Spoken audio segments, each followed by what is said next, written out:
Boa noite a todos. Damos continuidade ao ciclo de palestras de Direito Sistêmico, com o tema deste painel, autocomposição e atuação resolutiva do Ministério Público.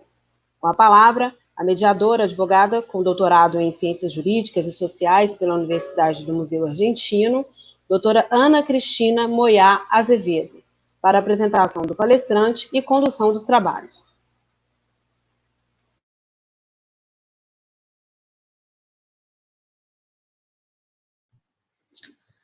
Boa noite a todos. É um prazer estar aqui na presença de vocês. Quero agradecer a todos os participantes, pela abertura e disponibilidade de novos contextos. E estamos aqui hoje com o doutor Elkio Uehara, promotor de justiça do Ministério Público de Minas Gerais, na comarca de Pouso Alegre, especialista em processo civil, direito sistêmico e treinamentos em métodos adequados de solução de conflitos. Eu quero dar as boas-vindas ao doutor Elkio e agradecer imensamente a honra de estar conosco na noite de hoje. Agradecer também a doutora Juliana Cândida, presidente. A doutora Ana Moyá teve um problema na conexão.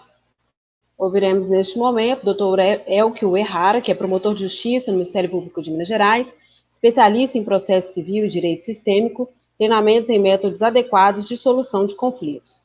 Com a palavra, o palestrante doutor Elkio Uehara.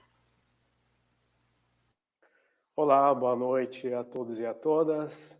Agradeço o convite e a oportunidade de estar aqui diante de tantos amigos, tantos colegas, tantas pessoas que estão aí interessadas nesse assunto da autocomposição, dos métodos adequados de solução de conflitos, e agradeço a oportunidade e o convite da OAB Minas Gerais, e agradeço a presidência da Comissão de Direito Sistêmico, na pessoa da doutora Juliana Cândido, e na pessoa da mediadora, a doutora Ana Moyá, que, em razão de problemas técnicos, até que a gente se ajuste aí, eu vou dando início, então, à minha fala sobre o tema autocomposição e atuação resolutiva do Ministério Público. Enfim, muitos podem perguntar, o Ministério Público, autocomposição, atuação resolutiva, o que vem a ser isso? Qual é o papel do Ministério Público na autocomposição? Qual é o papel do Ministério Público nessa temática e qual é a contribuição do Ministério Público para o sistema de justiça e para a sociedade como um todo com a Política Nacional de Incentivo à Autocomposição? Como se sabe, a autocomposição, a Política Nacional de Incentivo à Autocomposição, ela toca e cabe a todas as instituições voltadas à resolução de conflitos. Todas as instituições que, de alguma forma, compõem o sistema de justiça. E, em relação ao Ministério Público, não é diferente. A Política Nacional de Incentivo à Autocomposição, ela está, suas diretrizes estão estabelecidas de forma geral pela Resolução 118 do Conselho Nacional do Ministério Público, que, na realidade, incentiva, estimula o próprio papel do Ministério Público resolutivo, que é o papel do Ministério Público da Constituição Federal de 1988. Então, essa Carta Magna, Constituição Federal, ela ampliou significativamente o rol de atribuições do Ministério Público.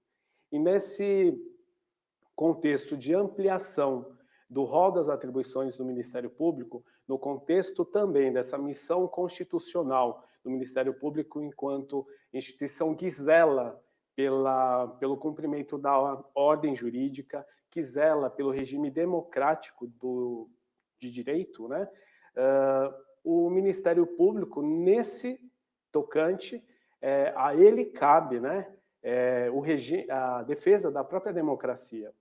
Enquanto missão constitucional, enquanto defensor desses interesses da sociedade, de que forma podemos, então, atuar de forma mais assertiva, mais resolutiva e de forma mais eficiente. Aliás, o artigo 37 da Constituição Federal, propriamente, estatui como um dos seus princípios norteadores do próprio atuar administrativo o princípio da eficiência. Então, de que forma o Ministério Público, como representante dos interesses da sociedade, como um legítimo, entre aspas, advogado da sociedade, de que forma a atuação do Ministério Público pode estar pautada? Então, falar de autocomposição, falar de atuação resolutiva do Ministério Público é estarmos nos dirigindo à própria Constituição Federal, ao próprio capítulo, né, que cuida das atribuições do Ministério Público.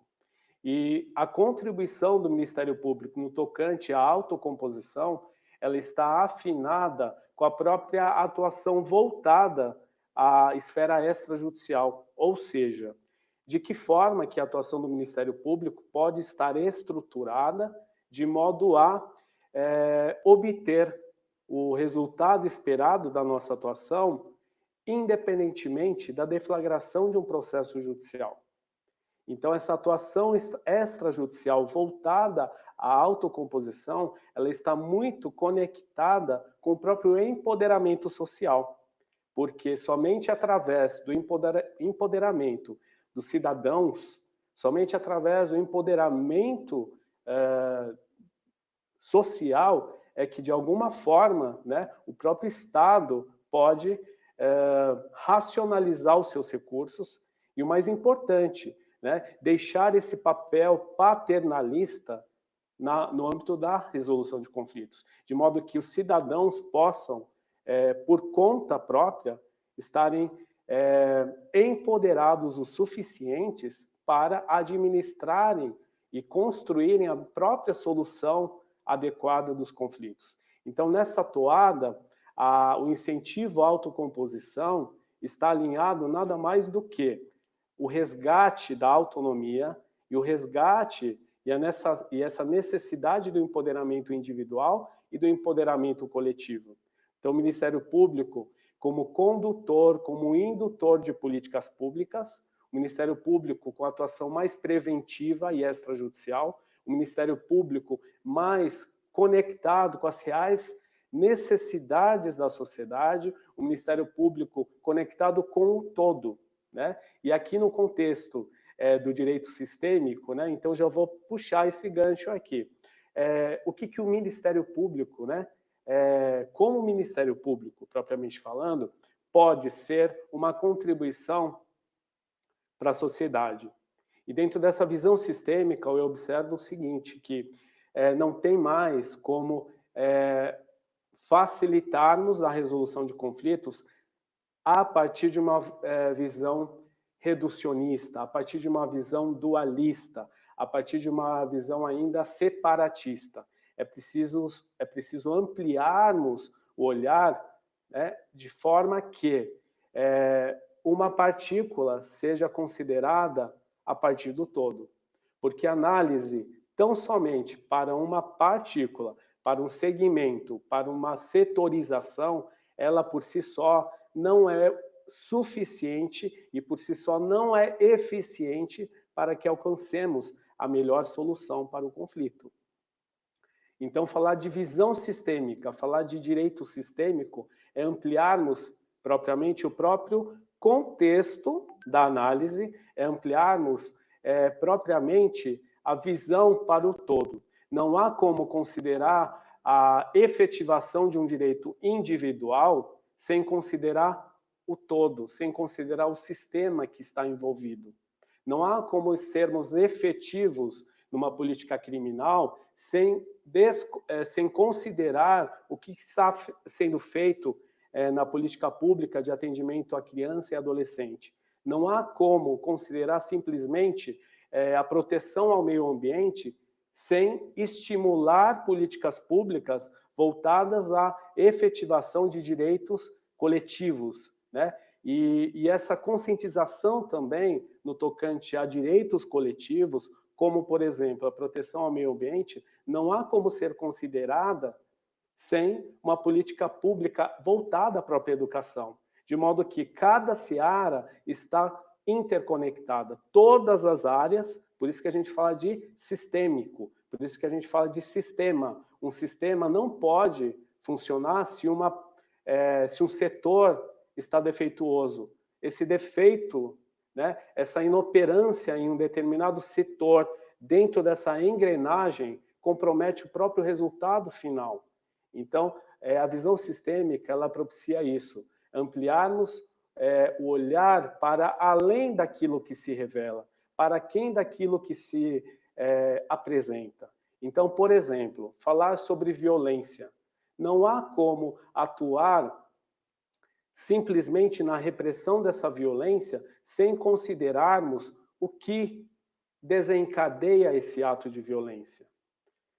Um adolescente que está envolvido, né, num contexto de violência, um adolescente que está se envolvendo em atividades em conflito com a lei, é preciso compreender qual é o conflito, basicamente ali, principalmente no seu contexto familiar, né, que está desencadeando esses atos e esses impulsos à prática de delitos, esses impulsos à violência. Então, dentro desse contexto sistêmico, por exemplo, sempre que nos deparamos com uma situação de violência exacerbada, a pergunta que precisa ser feita é: o que essa violência está querendo nos mostrar? Qual é a razão dessa violência? Qual é o pedido de socorro que está sendo permeando aquele contexto? Questões envolvendo direito de família, né? Quais são os conflitos na sua base, nas suas raízes? O que gera, o que tem gerado esses conflitos? Então, não tem como acreditarmos, não tem mais como permanecermos nessa ilusão de que o direito por si só é suficiente para a resolução de conflitos complexos, cujas origens são complexas. Não tem mais como esperar que a aplicação fria, pura e simples da lei, desconectada das outras ciências, seja efetiva. Então, o Ministério Público resolutivo, a atuação resolutiva do Ministério Público pressupõe o quê? A interdisciplinaridade, a multidisciplinaridade. O promotor de justiça da Constituição Federal, da forma como o Ministério Público foi estruturado na Constituição Federal, ele não mais subsiste, ele não mais se sustenta com uma análise eminentemente jurídica. É preciso ampliarmos, né, a nossa esfera de conhecimento, é preciso que estejamos preparados, né, dentro de um contexto multidisciplinar, e aquilo que não nos toca do ponto de vista eminentemente jurídico, nos reclama o quê? A associação de outras áreas, a integração de outras áreas do conhecimento. Aliás, o direito, por si só, tem por sua origem, né, as ciências humanas, as ciências sociais. E falando de ciências humanas, falando de seres humanos, não há como considerar pura e simplesmente o ser humano dissociado do seu meio ambiente, dissociado das suas relações sociais. E nesse contexto, a atuação resolutiva do Ministério Público ganha muita força a partir do momento em que o Ministério Público amplia, né, transcende a esfera eminentemente jurídica e se conecta com outras áreas do conhecimento. Essa integração, essa necessidade da cooperação, da incrementação da sua atuação extrajurisdicional pressupõe o quê? Alianças, pressupõe parcerias, pressupõe a integração com todas as outras instituições que integram o sistema de justiça. É preciso que o promotor de justiça, o membro do Ministério Público da Constituição Federal, esteja aberto a outras áreas do conhecimento. E dentro desse contexto, né, o direito sistêmico vem com uma nova possibilidade de ampliar esses horizontes, Ampliar os horizontes através desse olhar ampliativo que olha para uma necessidade de inclusão, para uma necessidade do restabelecimento da ordem, para uma necessidade do equilíbrio. E de que forma, né, podemos analisar, a partir de então, um conflito? A partir do momento que passamos a considerar quem precisa ser visto, qual a necessidade precisa ser reconhecida, o que ainda não foi considerado. Quando a gente lança essas perguntas, quem precisa ser visto? O que precisa ser visto? O que ainda não foi cogitado? O que ainda não foi considerado na resolução desses conflitos? Quem mais pode participar da construção dessa boa solução? Trazendo esses questionamentos, ampliamos as possibilidades, né, da efetivação de uma boa solução. Então, esse é o que a gente considera no âmbito sistêmico como a lei sistêmica do pertencimento. Quem mais precisa ser incluído? O que precisa ser incluído? O que precisa ser visto? O meu olhar precisa alcançar mais o quê? Mais quem? Através desse olhar inclusivo, através desse enfoque no pertencimento, alguns recursos já vêm à tona. E aí ampliamos o nosso leque de possibilidades. A segunda lei sistêmica, que é a lei da ordem. O que está desordenado? Qual é a hierarquia que não foi observada? Quem está fora do seu lugar? Quem está agindo fora do seu lugar? Porque todas as vezes que alguém age fora do seu lugar, talvez esse alguém esteja ocupando o lugar de outro. E esse lugar do outro, esse outro que perdeu o seu lugar, que está sendo ocupado por outrem, ele vai se rebelar contra essa invasão do espaço. E a lei da hierarquia, ou a lei da ordem, ela nos mostra o quê? Para o restabelecimento da ordem, das relações, é preciso considerar o que está desordenado. E a terceira lei, que é a lei do equilíbrio. O que está desequilibrado? O que mais precisa ser equilibrado? O que ainda não foi equilibrado? O que ainda precisa ser ajustado, reajustado? E essas três leis sistêmicas, trazidas, né, dentro desse contexto do direito sistêmico, né, são leis que decorrem da própria natureza humana e da própria natureza biológica da vida, né? A visão sistêmica da vida. Quais são as forças da natureza que estão agindo aí, né? Que estão demonstrando esses desequilíbrios, estão demonstrando essas desordens, estão demonstrando as exclusões que estão sendo permeadas nessas relações humanas e nas próprias relações com o meio ambiente.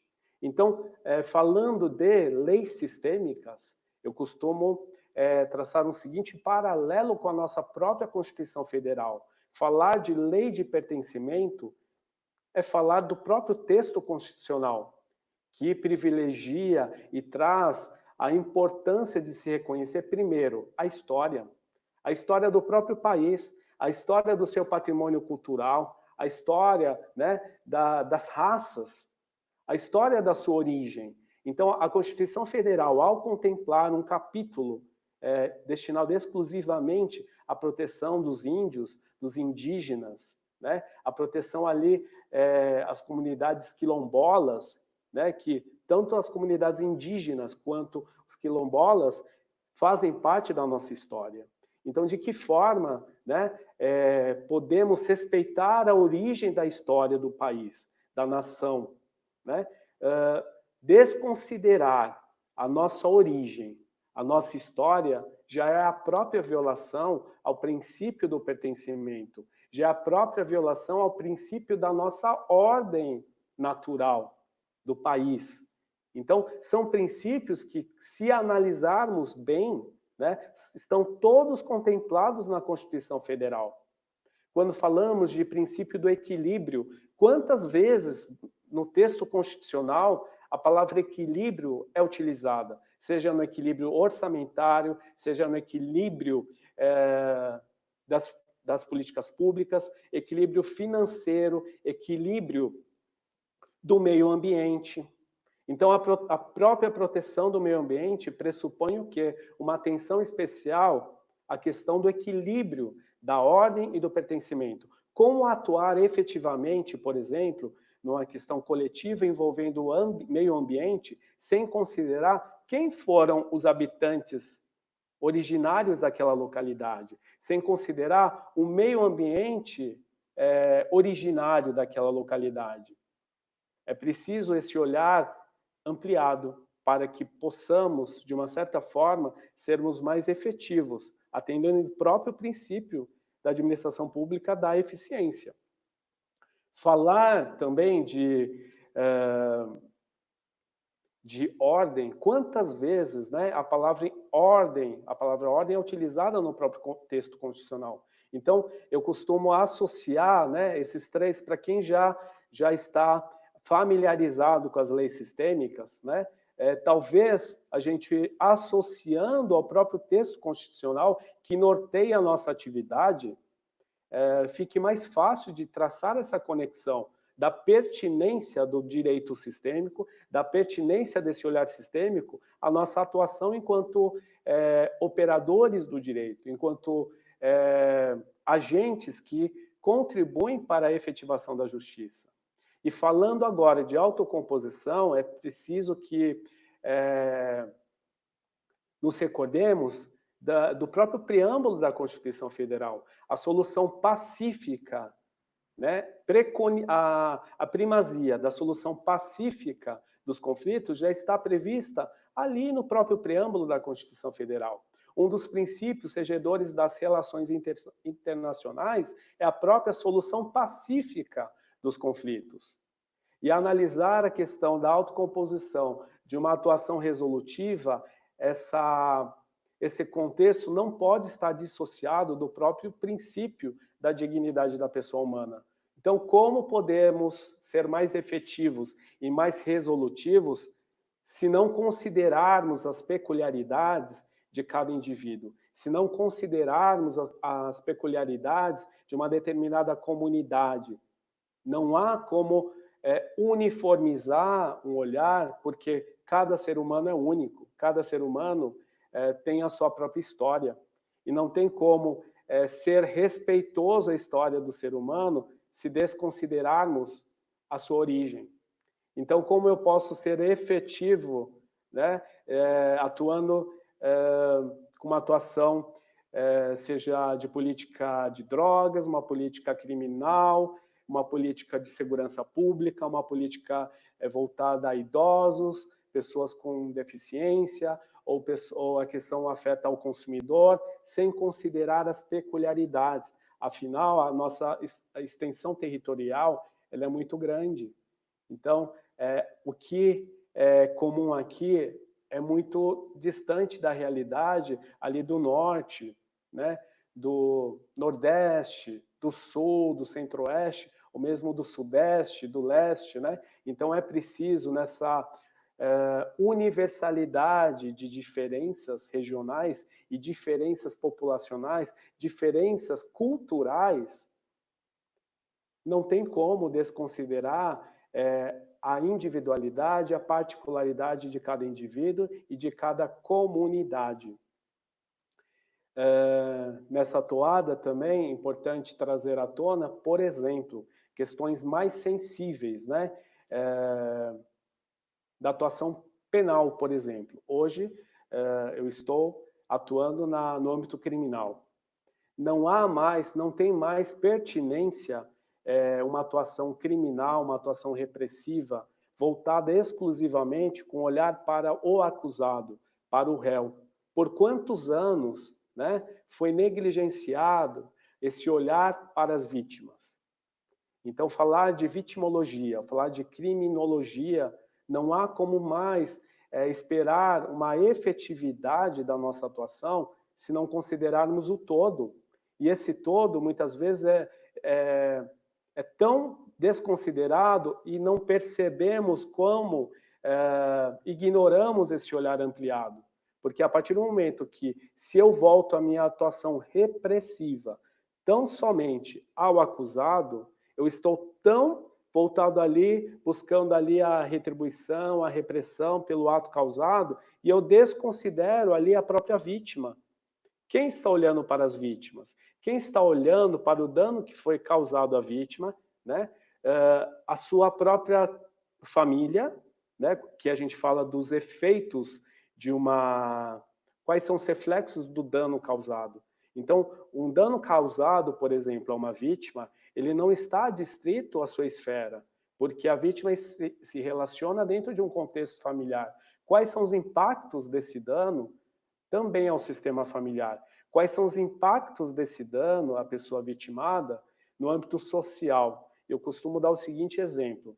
Num crime de homicídio, se houve uma vítima, né, que perdeu a sua vida, ok, o dano não está adstrito a essa vítima.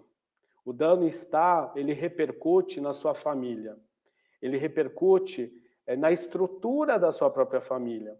Então, se aquela pessoa que morreu em virtude de um crime, ela fosse um arrimo de família, como que ficaram os seus pais? Como que ficaram os seus filhos em razão dessa morte? E se essa vítima fosse um líder comunitário, se ela desenvolvia um papel relevante na sua comunidade, como que fica os reflexos, como que são as experiências advindas dessa morte para a própria comunidade? Então, é preciso ampliar a visão nesse sentido. Isso é visão sistêmica, ampliarmos, né, o olhar para alcançarmos o maior número de pessoas possíveis envolvidas, o maior número de possibilidades possíveis, para assim alcançarmos a efetividade. Falarmos de autocomposição também é devolver as partes, a partir do momento que nós, como facilitadores da solução adequada do conflito, quando nós nos distanciamos um pouquinho, permitindo que as partes se olhem, se conectem, para que elas cocriem a melhor solução. Porque talvez se elas participarem da construção dessa solução, talvez elas encontrem, sim, a melhor solução, porque um terceiro, um agente terceirizado nessa resolução de conflitos, não conhece a realidade dessas partes. Então, todas as vezes que assumimos esse papel de terceirizados para a resolução dos conflitos, o que acabamos por criar? Uma impossibilidade, as partes perdem uma oportunidade para co-criarem juntas a melhor solução dos conflitos. Outra questão, a partir do momento que as partes participam dessa cocriação da melhor solução para os seus conflitos, elas se empoderam a partir da sua própria autonomia. E é isso que o Estado brasileiro, o Estado democrático de direito, preconiza, que todas as partes sejam capazes de se expressarem, todas as partes sejam capazes de se conectarem com a sua autonomia, para sim lograrem êxito na efetivação dos seus próprios direitos. Como seria o Estado afastar-se um pouco desse papel paternalista, desse papel salvador, permitindo que as próprias partes possam ser conduzidas, né, à cocriação da melhor solução dos seus conflitos. E é isso que envolve a Política Nacional de Incentivo à Autocomposição. E é isso que permeia a atuação resolutiva do Ministério Público. E por mais que toda essa gama de atribuições, por mais que toda essa estrutura resolutiva, né, esteja aí apresentada desde a Constituição Federal de 1988, nós ainda estamos caminhando, né, para uma boa medida, né, desta atuação mais voltada à autocomposição, aos métodos adequados de solução de conflitos e à própria efetivação desses direitos individuais e coletivos a partir do próprio empoderamento do cidadão e o empoderamento social. E eu acho não, é esse Ministério Público, é nesse Ministério Público que eu acredito, enquanto membro do Ministério Público. E hoje eu faço parte da... Deixa eu só ver se... Doutora Ana tem uma pergunta? Será que a doutora Ana consegue voltar para a sala aqui? Essa questão da tecnologia é um problema, né, doutor Elcio? Muito obrigado por voltar à sala, doutora Ana. Estava me sentindo solitária aqui. Estava meio perdida aqui, porque... E eu tristíssima aqui, querendo falar e querendo perguntar, e não tinha jeito, né? Por favor. Doutor Elcio, o senhor está falando aí dentro da área criminal, eu gostaria de saber quais os efeitos da abordagem sistêmica em relação no tocante à reincidência. Sim. A importância da abordagem sistêmica para a reincidência, eu vejo o seguinte: a partir do momento em que as partes, seja em qualquer esfera, seja criminal, seja civil, seja na família, a partir do momento que as partes têm conhecimento dos efeitos da sua conduta, é aquilo que na visão sistêmica a gente fala, eu assumo a minha parte, deixo a sua contigo. Né? Então, quando eu digo eu assumo a minha parte, pressupõe-se que eu reconheça o dano que eu causei e a repercussão desse dano que eu causei. Então, quando eu falo de dano, independentemente da esfera, porque um dano pode ser causado numa relação afetiva, numa relação profissional, numa relação de trabalho, né? Pode ser causado numa relação do ser humano, do homem, em relação ao meio ambiente, e até mesmo na relação agressor e vítima no âmbito criminal. Então, a visão sistêmica, quando ela propicia o empoderamento de uma vítima, quando ela propicia o empoderamento desse agressor, a partir do momento que ele toma conhecimento da extensão dos danos causados a uma vítima, talvez ele tendo essa consciência de que ele matou uma pessoa que era um arrimo de família e que era um líder comunitário, talvez ele pensa, eu não sabia que eu causei tudo isso. Eu não sabia que aquele casal de idosos dependia financeiramente daquela vítima que eu matei. Eu não sabia que os filhos deles entraram numa depressão profunda e estão tentando se matar também por conta dessa perda do pai. Ele não se ateve e não teve a dimensão desse conhecimento de que aquela comunidade, aquela pessoa que ele matou, né, era um líder comunitário que fazia um trabalho de empoderamento social daquela comunidade. E que aquela pessoa era um líder, inclusive, para aqueles jovens que não tinham um pai. Né? Então, quando esse indivíduo, através dessa visão sistêmica, compreende como uma conduta dele repercutiu no sistema daquela vítima, talvez isso seja muito mais efetivo do que simplesmente ele pagar anos na prisão, e isso gera uma revolta, né? Porque nossa, isso está demais. É o que algumas pessoas, às vezes, também não compreendem, né, doutor Elcio? Eles acham que, por exemplo, dentro da abordagem sistêmica, vai haver um perdão geral, que não vai haver cumprimento da pena, né? Que a pessoa não vai ser punida por determinado crime. E não é isso, né? É uma questão da conscientização, né? Sim, e tanto é que eu falei um pouquinho ali atrás sobre o princípio do equilíbrio. Um dos princípios, né, da visão sistêmica é o equilíbrio. Então, a própria reparação, a responsabilização, ela é essencial para o quê? Para o restabelecimento da ordem, para o restabelecimento do equilíbrio no sistema. Então, longe de se evitar a responsabilização, muito distante de se perdoar alguém. Pelo contrário, na visão sistêmica nem se fala de perdão, né? Fala-se de assunção de responsabilidade, porque o perdão por si só ele não repercute de uma forma efetiva para o equilíbrio do sistema.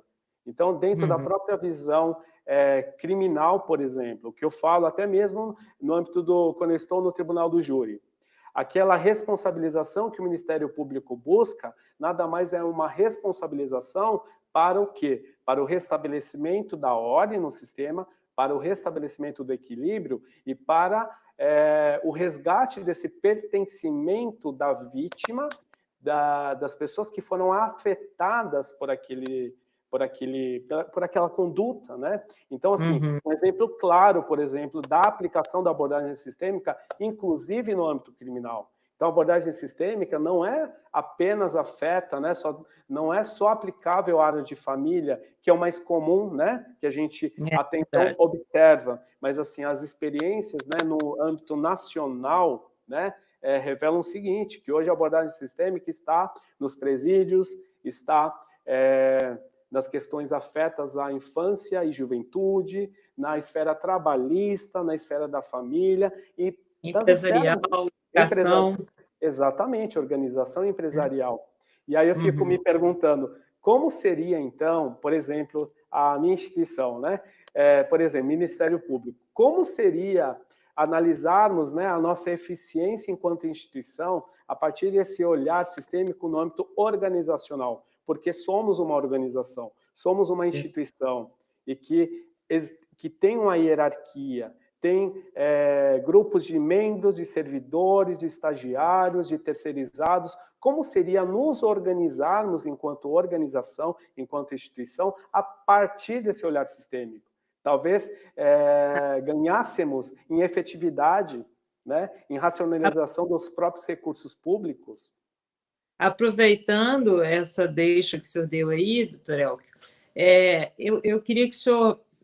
Nós temos aí muitos advogados assistindo, muitos alunos. Eu gostaria que o senhor falasse um pouquinho como seria essa participação e qual que seria a contribuição, né, de uma advocacia sistêmica, de uma mediação sistêmica, dos próprios servidores do judiciário, né? Se eles tivessem essa visão sistêmica, como que seria? Como que o senhor opina sobre isso, por favor? Bom, em primeiro lugar, eu vejo e eu falo por experiência própria. Eu ganhei qualidade de vida. Eu ganhei facilidades, eu ganhei leveza na minha vida. As pessoas muitas vezes me perguntam, nossa, mas você é tão leve, Elcio, né?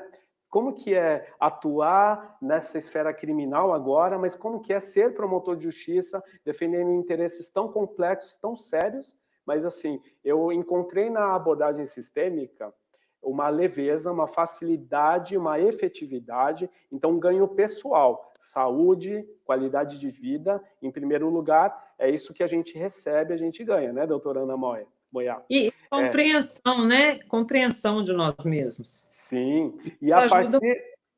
Exatamente. E aí, quando estamos mais plenos, mais leves, né? Temos desafios? Sim, temos, mas quando estamos mais equilibrados, digamos assim, eu acredito que somos uma maior contribuição para os nossos clientes, para o nosso entorno, e o ganho em termos profissionais funcionais. O que eu observo de ganho? Agilidade na resolução do conflito. Democratização na consecução, né, dessa efetividade, porque quando nós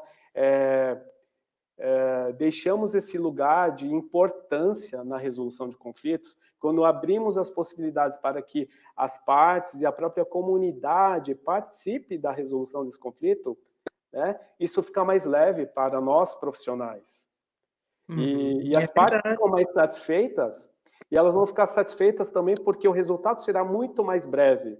Porque quando eu terceirizo para o judiciário a resolução desse conflito, talvez, quando a gente receba a sentença, talvez o bem maior já pereceu, talvez aquele idoso, talvez aquela pessoa que precisasse urgentemente daquele medicamento, da efetivação daquele contrato, talvez quando ela receba a prestação jurisdicional, essa pessoa não esteja mais viva, né? Então, assim... Que é até um tema que me solicitaram falar um pouquinho, que é que a gente vê essa demora da justiça, que é a parte de sucessões, né, doutor Elcio? E essa demora na justiça também é preciso que nós tenhamos a seguinte consciência: qual é a minha parte nessa demora da justiça? Porque a cada vez que eu lanço mais um processo, a cada vez que eu terceirizo mais uma vez a resolução desse conflito para o judiciário, eu não estou fazendo o meu papel, e aí no caso, né, de promotor resolutivo, que deve estar antenado às possibilidades extrajudiciais. Quando eu terceirizo mais uma vez para o judiciário, eu estou contribuindo para essa demora. Então, o exercício da autoobservação é o exercício da autorresponsabilidade. Enquanto eu, promotor, enquanto fui advogado, enquanto eu era advogado, fui também delegado de polícia, fui também estagiário da Defensoria Pública antes de começar tudo. E isso tudo, né, eu faço questão de falar porque dentro dessa visão sistêmica, a gente honrar cada pedacinho da nossa história, porque cada pedacinho desse contribuiu para que eu pudesse chegar aqui. E com todas essas experiências anteriores, hoje eu me vejo um profissional mais completo do que seria se fosse diretamente, né, se dos bancos da academia, da faculdade, já ingressasse diretamente no Ministério Público.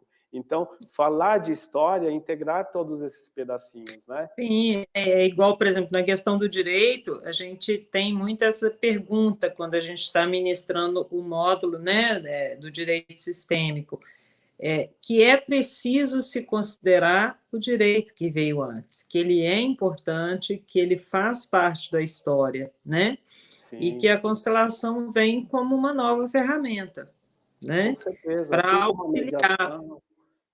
Sim, e assim como a mediação, a própria conciliação, a justiça restaurativa, né? A negociação processual, a arbitragem, todos esses são métodos adequados de solução de conflitos.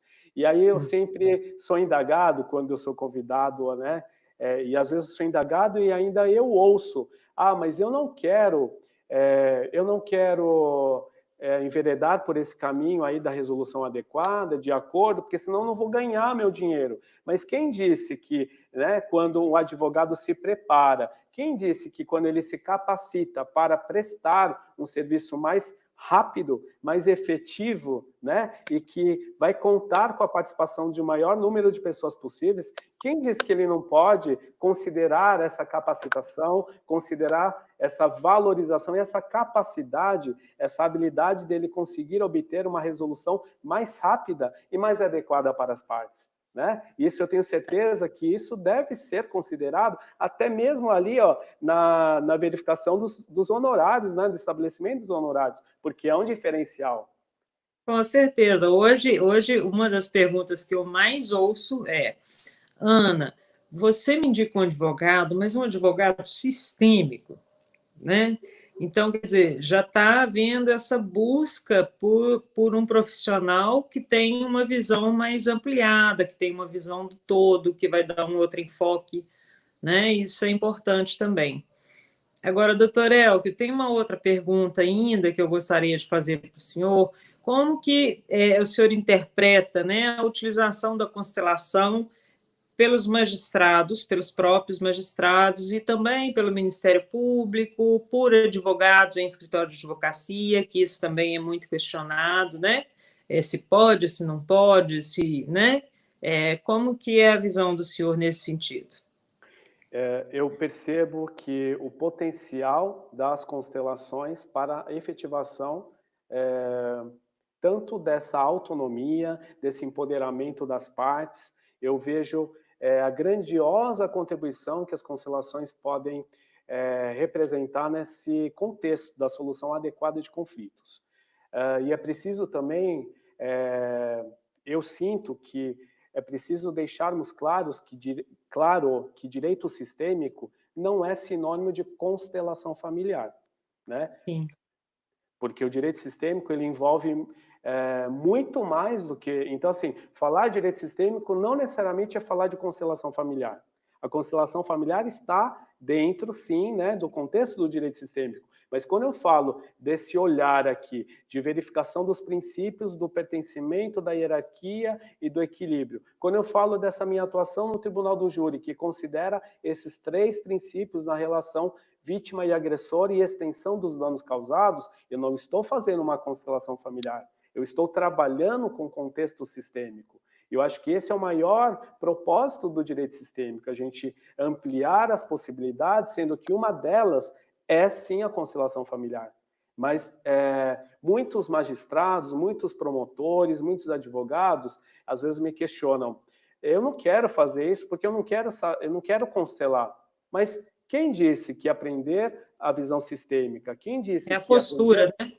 a abordagem sistêmica pressupõe que a pessoa seja um constelador? Eu sou exemplo disso. Eu fui para as formações, eu fui para as capacitações para me preparar melhor para aquilo que eu me proponho a fazer no meu dia a dia, enquanto pessoa, enquanto família, enquanto profissional, né? Então, eu acho Doutor que eu Elker, precisava falar isso. Primeiro... o senhor deu um exemplo, né, naquela palestra que eu vi do Ministério Público de Pernambuco, Pernambuco, sim. e que eu achei muitíssimo interessante, que é o exemplo das irmãs, das irmãs, uma mãe que tinha Alzheimer e que a irmã mais velha foi até o senhor. O senhor se importaria de repetir? Sim, com certeza eu falo aqui, porque Porque eu acho que aquilo foi um exemplo de abordagem sim, sistêmica muito bacana. e eu costumo também falar o seguinte, que o que eu ganhei com o aprendizado, né, dessa visão sistêmica é como, assim, para simplificar, né, exemplificar também, é como se eu lapidasse, né, as minhas conexões, as minhas conexões neurais, lapidasse tudo isso e pudesse captar as informações que até então eu não conseguia captar. E nesse exemplo, eu estou falando isso porque nesse exemplo que a senhora está mencionando, foi o seguinte, o Ministério Público, eu fui procurado no Ministério Público no âmbito da promotoria de idosos. Uma irmã mais velha procurou o Ministério Público, olha, eu quero fazer uma denúncia contra a minha irmã mais nova. Eu tenho suspeitas de que ela está se apropriando do numerário da minha mãe, ela não me deixa me aproximar da mãe. A minha mãe está acometida do mal de Alzheimer e eu tenho suspeitas de que ela está fazendo má gestão, mau uso do dinheiro da minha mãe. Ok, então foi registrada ali uma notícia, de fato, foi instaurado um procedimento. Paralelamente, veio a irmã mais nova fazer uma denúncia, olha, promotor, eu quero uma medida de proteção contra a minha irmã mais velha, porque essa minha irmã mais velha ela está 30 anos distante da família, e somente agora que o meu pai faleceu, somente porque ele faleceu, ela está vindo atrás da minha mãe, está vindo atrás da gente, o que ela quer? Justo agora que meu pai faleceu? Por que justo agora que ela está vindo? Então, ela está causando transtorno psicológicos, danos emocionais à minha mãe. Né? Porque ela vai lá e fala que quer visitar, mas depois de 30 anos. Então, assim, quanto que por trás de cada fala também existe um ponto de vista defendido, permeado por julgamentos, por rótulos e presunções, né? Então, assim, quando ela falou assim para mim, por que agora, né? O que pode vir à tona? Ah, essa irmã mais velha está atrás da herança, veio atrás da herança, então ela está interessada, interesseira, né?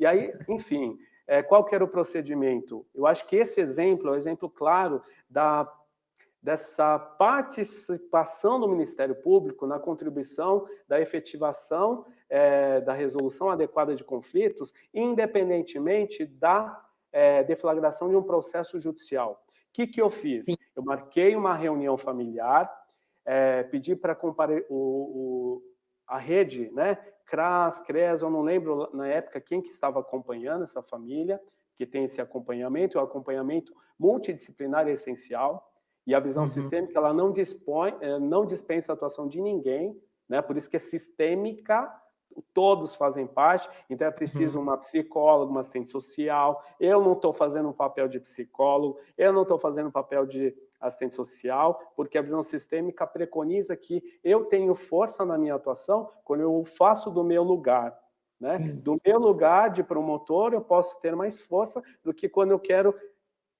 tentar ser um psicólogo, ser um assistente social, ser um juiz, ser um advogado, porque isso não me cabe, não me compete dentro desse contexto. Então, eu marquei uma reunião. E aí eu dei a fala, né? E aí também, como nós... Por que eu acho importante a capacitação? Porque ali, dentro daquele contexto, eu fiz uso também do método, da filosofia do próprio Círculo de Construção de Paz, que vem da justiça restaurativa, né? Vem da professora Kay Pranis. Então, embora eu não estivesse fazendo um círculo, mas naquela reunião eu fiz questão de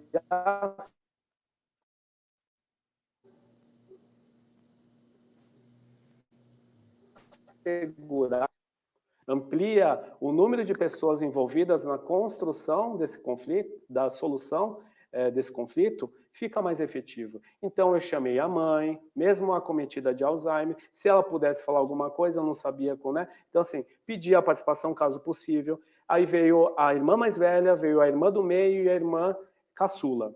E aí eu assegurei a palavra, como se eu estivesse passando o bastão da fala, né? Internamente, assim, eu quero oportunizar que todos tenham a oportunidade de se manifestarem. Se não quiserem falar, eu respeito, mas eu oportunizei. E nessa primeira rodada, o que aconteceu? Cada uma apresentou o seu ponto de vista. Eu acho estranho que depois de 30 anos ela venha aqui interessada em quê, né? E aí a irmã mais velha começou a falar o seguinte: eu quero poder estar com a minha mãe novamente. Ninguém sabe o que eu passei. Ninguém sabe o que eu passei. Ela só falava isso. Quando eu falei para a irmã do meio, né, pedi para ela se ela queria falar, ela falou assim: não quero falar nada. A mãe realmente não tinha condições de falar, ela só permaneceu. E aí me chamou a atenção, e é por isso que eu falo, quando a gente calibra as nossas antenas, uma palavra, eu só fiz uma pergunta para ela: minha senhora, realmente eu não sei o que a senhora passou. Se a senhora puder, dentro, né, se for confortável para a senhora, compartilhar o que a senhora passou, porque talvez nem a própria família da senhora saiba o que está por trás dessa sua fala, né? Como é para a senhora? Se for confortável para a senhora, né, eu gostaria de ouvi-la. Aí ela contou: ninguém sabe o que eu passei, porque durante toda a minha adolescência eu procurava a mãe e dizia: mãe, eu estou sendo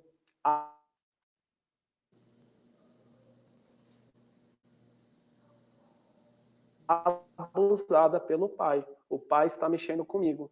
E aí, a mãe dizia: filha, disso não se fala aqui. Desse assunto não se fala, você vai arruinar com a nossa família. E aí,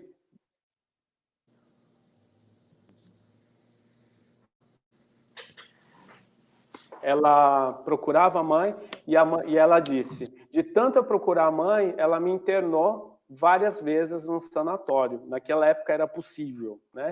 Ela já era uma senhora idosa, essa irmã mais velha, e ela falou que ela foi internada, né, como louca, né, por tumultuar a família. Ela foi excluída, internada. E quando não tinha mais oportunidade de internação, porque a legislação mudou ao longo da história, ela falou assim, e aí quando eu voltei para a família, a mãe disse: eu vou vou arranjar um marido para você.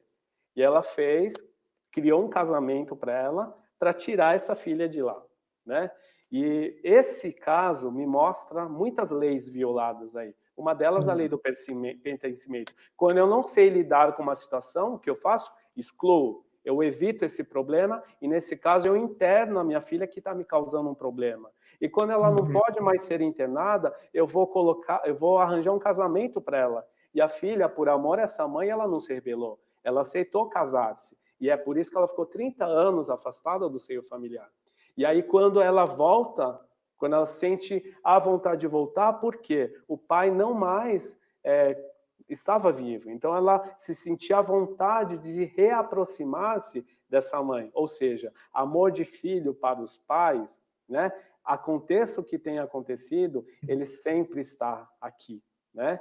Então, outra lei, né? Quanto conteúdo sistêmico nesse exemplo. Muito, muito. E aí, depois que essa irmã mais nova, velha, falou, a irmã mais nova falou assim, e por que você nunca me contou isso? Como assim? Ainda duvidou. Será que isso é verdade mesmo? Por que você nunca contou para mim? Aí ela disse, você era uma criancinha, você era a caçulinha de casa. Isso não dizia respeito a você, né? E aí, neste momento, doutora Ana, o que aconteceu? A irmã do meio, que não falou nada durante a reunião, ela, doutor, eu posso falar agora? Eu falei, claro. Ela disse, agora eu entendi. Por que a mãe dizia para mim, filha, se o seu pai pedir para você sentar no colo dele, não sente. Quando ela disse isso, o que aconteceu, doutora Ana? Eu não precisei falar nada. A única pergunta que eu fiz foi o que significa essa expressão, ninguém sabe o que eu passei. A irmã caçula imediatamente falou assim, quando você quer visitar a mãe? Vamos combinar aqui. Então, elas, por si próprias, criaram a melhor solução, estabeleceram o regramento ali, ó, você vai dia tal, né? Eu não me recordo com detalhes, mas esse caso não voltou à justiça, não voltou ao Ministério Público e não caiu no judiciário, simplesmente com uma pergunta do Ministério Público, né? Então, assim, o que a visão, o que nós, profissionais do direito, podemos contribuir com essa visão e o que essa visão pode contribuir para nós? E quando a gente contribui nesse trabalho extrajudicial, a gente está contribuindo para a justiça, evitando a demora como um todo. Então, é disso que a visão sistêmica, é disso que a gente fala, né? A doutora Vanessa Alfiero, né, juíza, ela, uma vez ela falou, né, que cada caso que chega à justiça tem uma história de amor, né? E que depois que ela ouviu essa frase, que ela refletiu sobre essa frase, ela sempre se pergunta em várias situações, tanto em questões pessoais, né, quando ela está com algum conflito, alguma dúvida pessoal, como também nas questões profissionais, né, que são as dificuldades vivenciadas por qualquer magistrado. E a pergunta que ela se faz sempre que ela vê uma situação de conflito é: onde está o amor? Né? Onde está escondido o amor dessa história? Porque existe um amor, né? Às vezes a gente não consegue ver, às vezes ele está oculto, mas é muito interessante quando se tiver numa situação aflitiva, de ansiedade, você se perguntar, né, para você mesmo, nessa situação, aonde está o amor, né? Exatamente. E esse amor dessa filha mais velha, né? Ela não estava interessada na partilha de bens, ela estava interessada em se reconectar com essa mãe. Né? Houve esse amor interrompido, né? Mesmo depois de grande, né? Esse amor interrompido, né? Se efetivou ali. E o quanto foi possível, a tempo e modo, ela resgatar isso. E a própria família construiu essa boa solução. Então, assim, é muito bonito poder atuar dessa forma mais humanizada, né? E outra, né? O resgate dessa nossa atuação humanizada em consonância com a própria Constituição Federal, que preconiza a solução pacífica, adequada, né?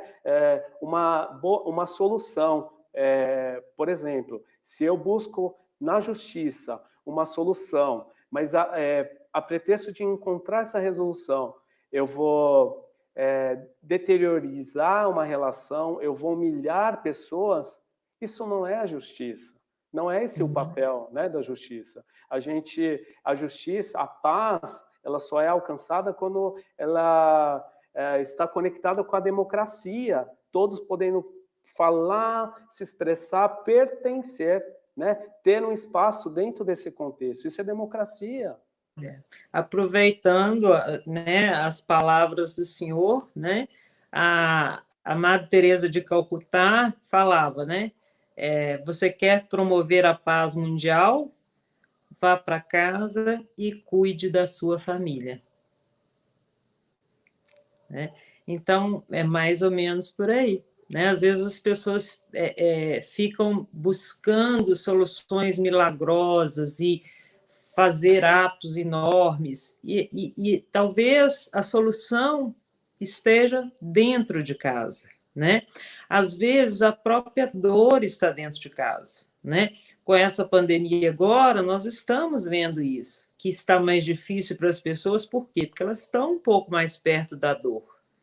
Né, e enfrentar a própria a realidade e assumir a responsabilidade, né? O que precisa ser feito, né? E assim, não sei se dá tempo ainda, mas assim, por exemplo, o que era muito recorrente, né? Até então, quando eu estava na área civil, de família, ou mesmo quando eu atuei na infância e juventude, lá atrás, famílias, né? Isso é um assunto clássico na visão sistêmica, né? Famílias querendo devolver crianças adotadas, porque elas estavam causando problemas, causando até... Eu atendi uma família que me procurou por conta eles queriam devolver pelo menos 2 crianças que estavam andando armadas, com faca dentro de casa, e os pais adotivos precisavam se trancar para dormir. Eles não estavam conseguindo dormir, a relação matrimonial já estava desgastada, estavam prestes, né? O casal estava prestes a se divorciar, e eles não entendiam como eles, num ato de caridade, por quê, né? Eles estavam passando por aquilo, por aquela situação, e eu só fiz uma pergunta.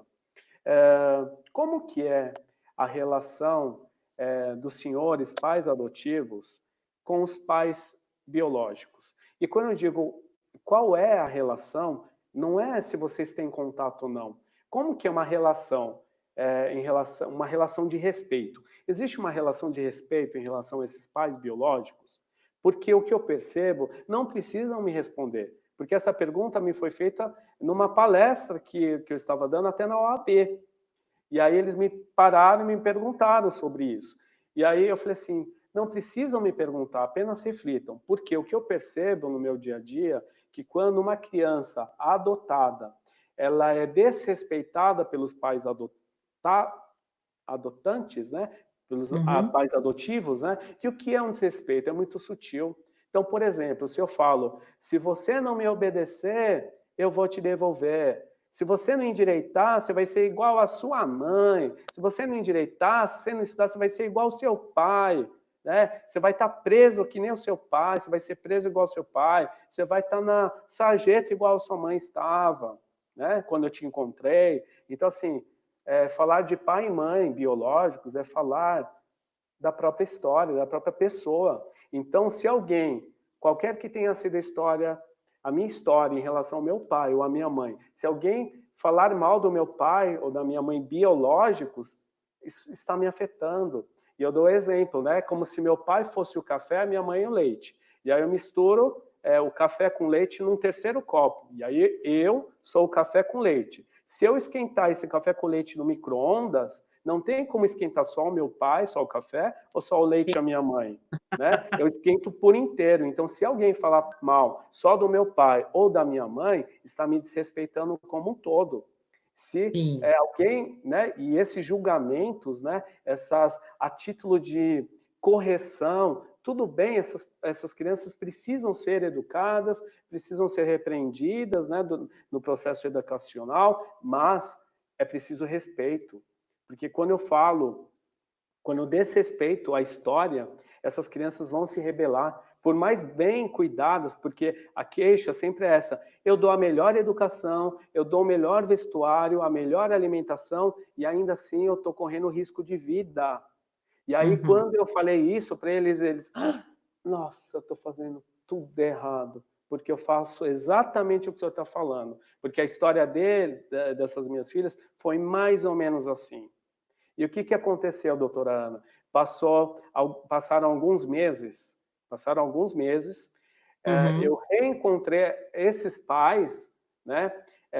Passaram a acompanhar as minhas palestras nas escolas, né, para professores ali, porque eu tinha essa interação muito grande em Itajubá com a comunidade, né? E isso é o Ministério Público Resolutivo. O Ministério Público sair do gabinete e interagir com a comunidade. E aí, esse pai, um dia, me encontrou numa palestra para professores, né?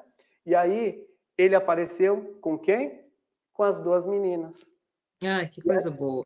Gente, e elas estavam calminhas, desenhando. Eu falei, são elas? Olha só. Então, o que muda uma postura? O que muda Sim, uma compreensão? é muito comum, às vezes, nós consteladores atendermos pessoas que nunca conheceram o pai ou a mãe.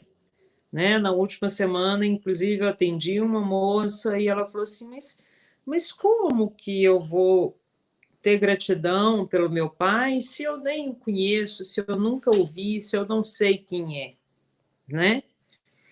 E eu olhei para ela e falei assim, não, você conhece, sim. Olha para você. Você tem a metade dele dentro de você. Aí ela parou, levou aquele susto assim, sabe? Mas é como se você conseguisse materializar uma reconciliação. A pessoa nunca se deu conta de que metade dela é o pai e metade é a mãe. Que esse pai e essa mãe nunca estiveram longe, que na realidade estão dentro dela. Então, é mais do que uma reconciliação, é uma interiorização, né?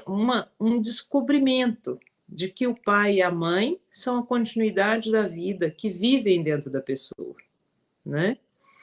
Essa gratidão.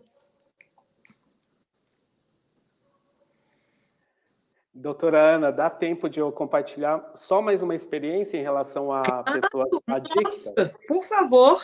Porque me veio isso aqui. Porque quando a gente fala, né, nossa, o que o direito sistêmico, o que a abordagem sistêmica pode incrementar na nossa atividade? Então, assim, falando de Ministério Público Resolutivo, falando de indutor de políticas públicas, indução de políticas públicas, por exemplo, eu fiz um trabalho, uma oficina uma vez, com pessoas adictas, pessoas que estavam, de alguma forma, inseridas no contexto do vício. E aí, no convite, eu fiz um convite, né? Fiz uma parceria ali com o CAPS e fiz um convite colocando ali. Olha, você é convidado para participar de uma oficina. Nessa oficina, nós queremos aprender com você qual é a ajuda, qual é a contribuição que podemos ser nessa sua... nesse seu lidar, né, com a questão do vício. O que nós, que estamos do lado de cá, ainda não compreendemos acerca da sua necessidade. Porque, assim, normalmente as palestras assim, você não pode usar droga, faz mal para a sua saúde. Se você usar droga, se você vender droga, você corre o risco de ser penalizado. Será que ninguém sabe disso? Né? Então, assim... Doutora, o maior exemplo disso é o cigarro também, né? Então, e aí eu fiz essa outra proposta, combinei ali e falei o seguinte, e aí eu coloquei as seguintes perguntas. Então, assim, hoje você é o nosso convidado para você falar sobre como nós podemos ser uma contribuição nesse contexto, né, da recuperação, da prevenção. E aí eu colocava assim, quem precisa ser visto? O que precisa ser visto? O que ainda não foi cogitado? O que ainda não foi incluído? E lancei de propósito, falando assim, não importa, isso vai gerar uma ressonância. Sim, com Isso certeza. vai gerar uma ressonância.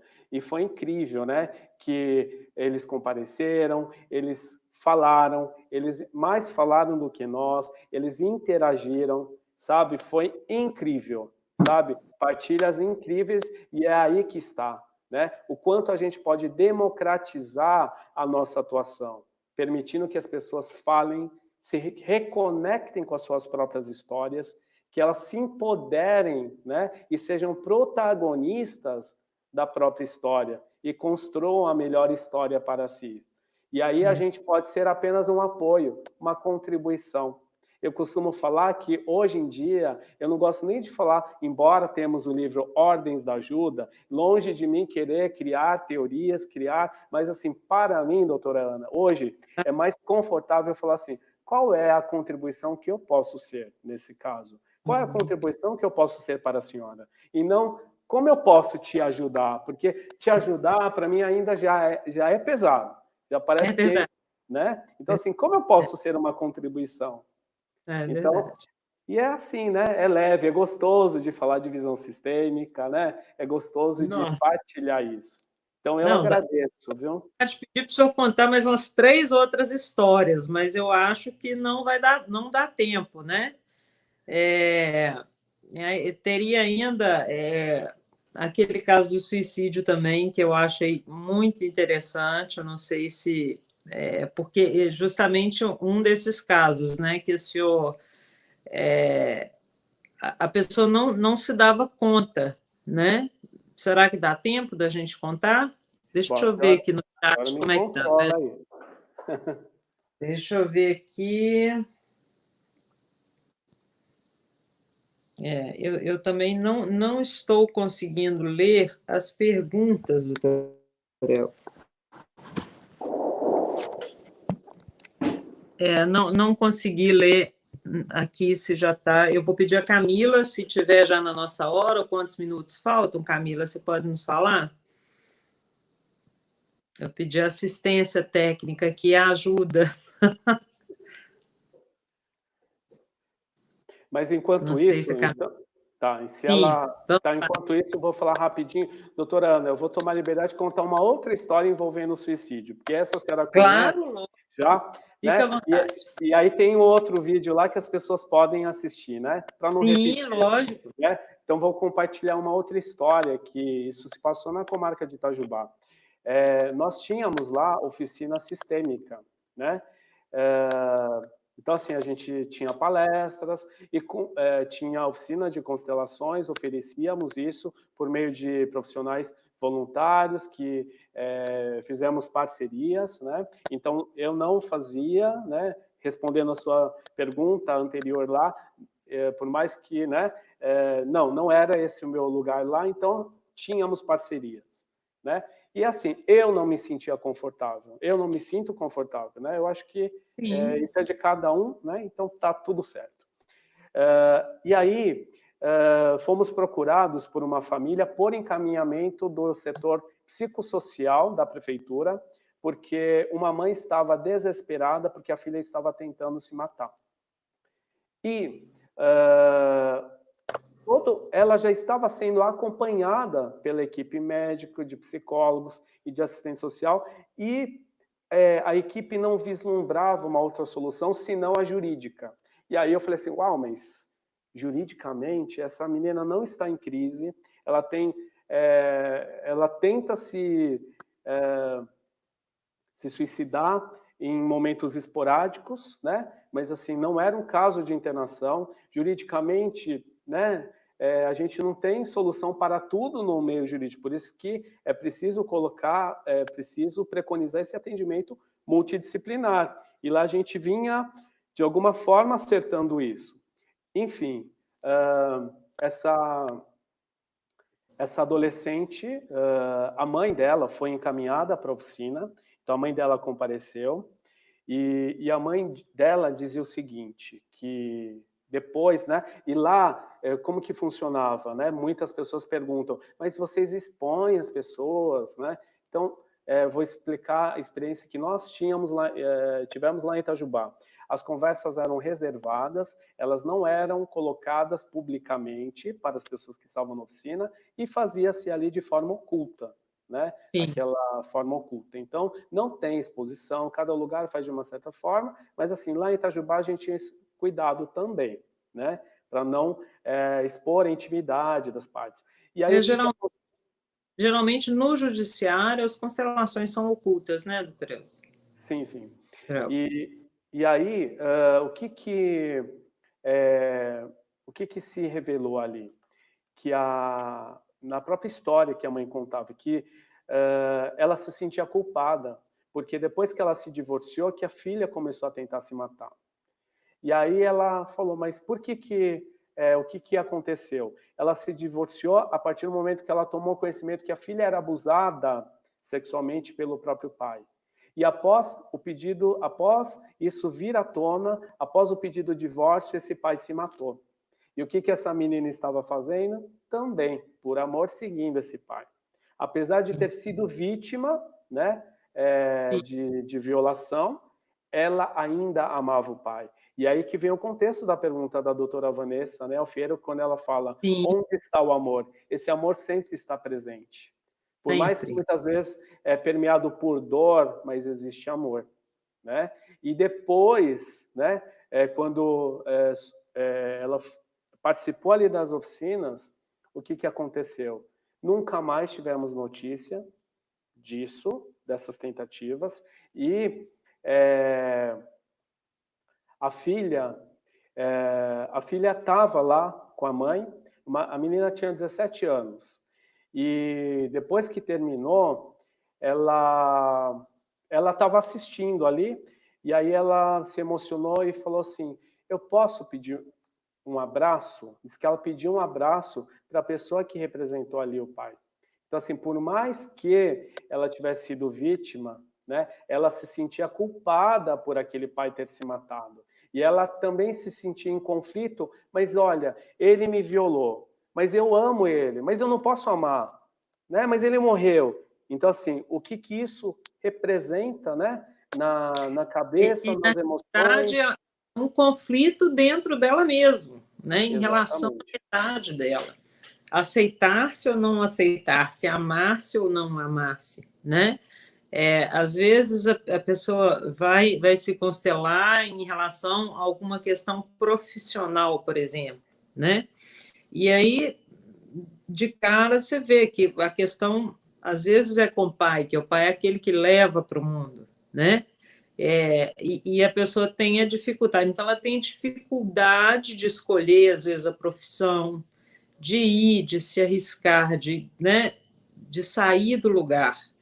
Ela consegue olhar, mas ela não consegue escolher, porque ela não aprendeu a ir para o mundo, né, através do olhar do pai. E isso é muito comum a gente ver pessoas assim. Por quê? Porque a hora que a pessoa consegue tomar o pai, parece que as coisas clareiam, né? Porque ela aceita. Né? No caso dessa menina, por exemplo, que o senhor está contando, né? É até um pouco de expiação também, né? A culpa, Sim, né? Você falou, que é muito sim, duro. A expiação é muito difícil, né?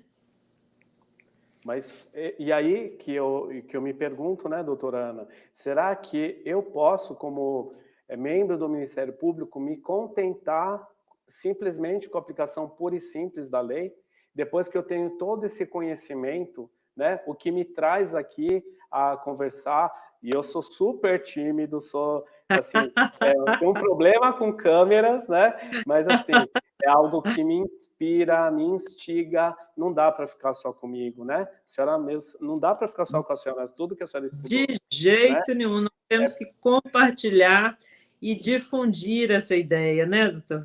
Sim, e essa visão sistêmica, experienciar a visão sistêmica que me trouxe aqui, que me traz aqui a me expor, a falar sobre tudo isso. Nós recebemos muita crítica porque estamos inovando, né? Sim. Mas se ninguém fizer algo diferente, a gente vai se contentar com o que está sendo feito, com todo o respeito, com tudo que já foi feito. Mas se a gente, e aqui o próprio título, né, fala, sejamos a mudança que queremos, né? Desenvolvimento humano para um mundo melhor, sejamos a mudança que queremos, né? É preciso sermos, é possível escolher ser uma evolução, ao invés de ser uma mera repetição, né? Que tal, ao invés de sermos uma mera repetição, sermos uma evolução? Esse é o convite, né? Para todos os operadores do direito, para todo o mundo. Na realidade, as pessoas que passam por uma constelação e veem os profundos efeitos, né? Aquilo que está escondido, aquela dor que a gente não conseguia nem olhar para ela. e de repente a gente consegue olhar e consegue entender, compreender, reconciliar-se, né?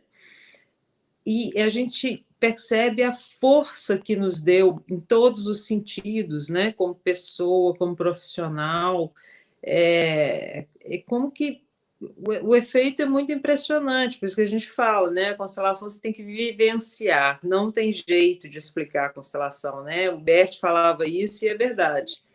Agora, eu brinco com meus alunos, falei assim, olha, até hoje eu não vi nada melhor do que a constelação. O dia que vocês me falarem que tem algo melhor, me fala que eu também vou atrás, mas por enquanto é o de melhor que eu encontrei. E nem pelo fato, né, de estar querendo aprender mais sobre tudo que está disponível aí. Isso não me torna menos ou mais promotor, né? Eu não deixo Verdade. de ser um promotor de justiça, eu não deixo de fazer os meus processos, eu não deixo de, sabe, atuar como se espera de mim, como a própria lei orgânica do Ministério Público, como a própria Constituição, né? Me impõe que eu faça o meu trabalho, né? Eu não deixo de fazer nada. Na verdade, é só complementar, agregar, né? Então ninguém deixa de fazer o seu papel, né? Não é deixar de fazer, na verdade é fazê-lo com mais recursos, fazê-lo com mais assertividade, fazê-lo com mais instrumentos, né? É só acrescentar na nossa maleta, né? Nos nossos meios ali, nas nossas ferramentas, né? O que está É isso, disponível, né, né? doutor Elcio? Vamos crescendo. Doutor Elcio, nós já vamos agora para 1h20 já, né? Apesar da pequena falha no início.